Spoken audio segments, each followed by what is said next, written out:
So today we're going to begin our discussion on cellular respiration. We've sort of been leading up to it. And before we go into the nitty-gritty details of the process of cellular respiration, I want to give you a quick overview and make sure that you have an understanding of some of the basic concepts that are involved in the process. So first of all, it's important that you understand that all living things require energy to survive, and we need to get that energy in some way or another, right? We have all sorts of processes going on in us and any living thing that require energy. In other words, they're endothermic life processes. And so depending on what type of organism you are, you're going to obtain that energy in a different way. So for instance, if you're a plant, or if you are, let's say, a euglena, right, small photosynthetic protist, then you'll remember this from grade 11, that and grade 10 for that matter, that energy is obtained via photosynthesis. So they're referred to as photoautotrophs. Okay, so photo meaning sunlight, okay, and auto meaning self, and troph meaning feeding. So photoautotrophs. So plants fall into this category. Some other microorganisms, like the euglena, will fall into this category. They're able to take the energy from the sun and convert it into chemical potential energy, and they store that as glucose and maybe starch or some other carbohydrate for that matter. Heterotrophs, for that matter, we don't have the luxury of being able to produce our own energy, and so we need to obtain it by taking in or consuming other living things. For example, here's this she looks way too happy, by the way, eating this salad, but that's another story. So we can get food by eating other autotrophs, right? Other plants. We can be like the fungi and obtain it from matter that's decomposing, or we can be like this bear and get it from by consuming other heterotrophs. I think that's fairly straightforward, but regardless, if you're a heterotroph, you're in need of getting that energy source by consuming other living things.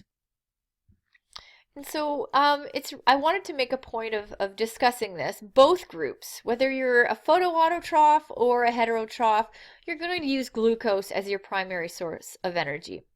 Many students are under the mistaken impression that, we have heterotrophs that undergo cellular respiration, and we have autotrophs or plants that photosynthesize. When the reality is that, one process, whether you go through one process doesn't have to do with the other. So for example, even though plants get their energy from the sun, they still use that energy to make their food. And they need that food as the primary starting material for cellular respiration, right? So plants, just like us, they have cells that need to be replicated, so they need to grow, they need to repair any damage. So they also need energy through cellular respiration to be harnessed and utilized for various functions. So it's not as though, plants don't undergo cellular respiration. They still do. It's just that the sugar that they use in cellular respiration, they're able to produce themselves instead of consuming it. Next thing is that I want to talk about is that the process of cellular respiration involves many, many, many enzymes. And these enzymes are really critical. And what those enzymes are going to be involved in doing is basically taking that glucose molecule that we start with and breaking it down and rearranging it piece by piece into other molecules. And each time that happens, the redox reactions are going to help us to produce lots and lots of energy, which we're going to be able to store in the form of ATP. Okay, so that's where we're going with this. So aerobic cellular respiration is cellular respiration that happens in the presence of oxygen. We'll talk about another form of cellular respiration referred to as anaerobic cellular respiration at the end of this unit. But you should know that the word aerobic means in the presence of oxygen. So you should be fairly familiar with the basic chemical reaction for cellular respiration. So here we have a glucose molecule being reacted with oxygen molecules, producing CO2 and H2O in the given proportions. What you don't know yet, but you'll soon begin to understand, is that this really just provides the overview for what's going on. Sort of like in chemistry, we talked about reaction mechanisms describing each elementary step involved, but it didn't represent the overall reaction until we took the sum of all of the elementary steps. So in the same way, this reaction actually is just the overview of about 20 reactions that are going on sort of behind the scenes. This is just a sort of an overview or summary of the entire process. And what we're going to do in the rest of this unit is sort of dig a little deeper into what these 20 reactions are. All right, so take a minute to look at the reaction here below. All I've done is I've copied the overall reaction for photosynthesis, but highlighted specifically some elements before and after the reaction in color. Right? So it's a redox reaction, we say, because there are two oxidations that are happening. We can see that we have hydrogen here and oxygen over here that are going to be changing, that are going to be forming our water. And we can see in the second reaction that the source of the CO2 that we end up with as a product is a result not only of the carbon from the glucose, but also the oxygen from the glucose molecule, as well as the oxygen from the actual oxygen molecule. All right, so this is just meant to illustrate to you that there are different sources for the elements that are making up our final products. So yesterday we talked about how in any kind of energy transfer, although the energy in the universe is constant, it might change form. And we also discussed how in most processes there's going to be a little bit of loss of heat, right? Most energy transfer processes are horribly inefficient. And cellular respiration is no exception. In this reaction overall, it's only about 34% of the energy that we start with, that glucose that actually is used by the cell, and the rest is actually lost as heat, right? So in other words, for every molecule of glucose that we break down, only 34% of the energy in that glucose molecule is sort of saved as ATP, and the rest is lost as heat. It's not a bad thing for us. It's just not, because we need to have a little bit of heat, but at the same time, it's not efficient. So we keep talking about enzymes. Enzymes are going to be a theme throughout the entire course, but enzymes are critical to the process of cellular respiration because at body temperature, at 37 degrees Celsius, without those enzymes, cellular respiration would not happen at all. It just wouldn't. And so the enzymes lower the activation energy required for the reaction to happen, and that enables this reaction mechanism to take place. Right? So, which some of you may remember from chemistry, hopefully.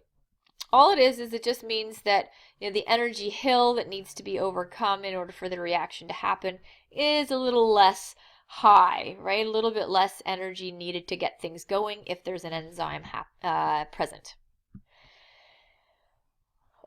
So now I don't want this chart to frustrate you in any way. You're not meant to understand what each of these stages are. In fact, we're going to have a whole separate note on each of the different stages of cellular respiration, and we're actually going to break it down quite a bit for you so that you have a really solid understanding of what's going on here.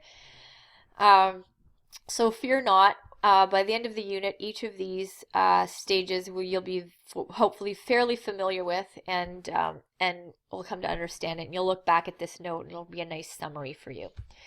So the first stage of cellular respiration is called glycolysis. So you may see in here glyco, right? Glyco meaning sugar, and then lysis meaning like bursting, right? So really what we're going to be doing during glycolysis is taking that 6-carbon glucose molecule and beginning to break it down. Okay, and that takes 10 steps. And it's important for you to know that this is not happening within the mitochondrion yet. It's happening just outside in the cytoplasm surrounding the mitochondrion. So we haven't yet entered the mitochondrion, and we're going to talk a little bit more about the details of that organelle once we get there. Okay, what it looks like, how to label it, some important features. Okay, so the second stage of cellular respiration is referred to as pyruvate oxidation. So this molecule of pyruvate is going to be oxidized. By the end of glycolysis, you'll understand very well what pyruvate is, but when we get there, we'll get there. The good thing is it is only one step long. It's very, very short, but at this point, we've moved into the mitochondrion. So typically, I say that if you can get through glycolysis, then the rest of the stages are actually fairly straightforward. So there's a bit of an upfront burden of expectation with glycolysis, but once we get through that, then the next steps that follow don't seem nearly as challenging. So just stick with it. Okay, stage 3. Stage 3 is what we call the Krebs cycle. So as with any cycle, it's circular, so you begin at one point and then you end up at that point at the end. So there's actually a molecule that is recycled, and so hence the cycle part of that. It's 8 steps long. We're still in the mitochondrial matrix. I'll talk more about what we mean by the mitochondrial matrix when we explore the mitochondrion a little bit more. And the last step is called the electron transport chain. Okay, electron transport and something called chemiosmosis. So we're going to see a lot on redox reactions happening in this electron transport chain. Those coupled redox reactions that we spoke about in the last note. And then chemiosmosis. Well, chemi meaning chemical, and osmosis meaning, the movement through a membrane. I think when we get there, it will really tie a lot of these individual pieces together and hopefully make the process of cellular respiration really make sense to you. It is a multi-step process, and that's happening in between the double membrane layers of the mitochondrion. So now let's take a look at a diagram of the mitochondrion. So the mitochondrion, as you can see, has a double membrane. It's a double membraned organelle, and it's got sort of this ridged sort of structure on the inside. Now, the ridges or the folds are referred to as cristae. And, of course, we have the inner membrane and we have the outer membrane and we have the matrix.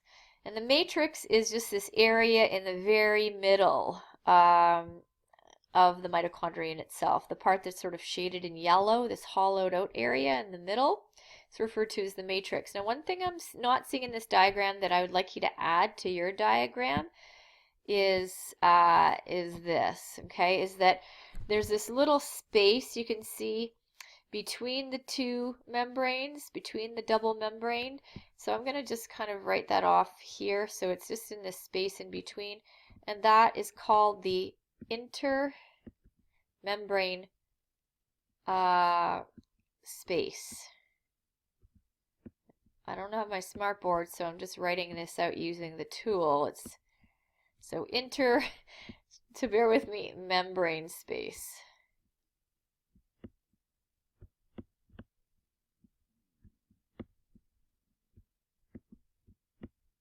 So that will give you a bit of a frame of reference when looking at these stages. And that's it.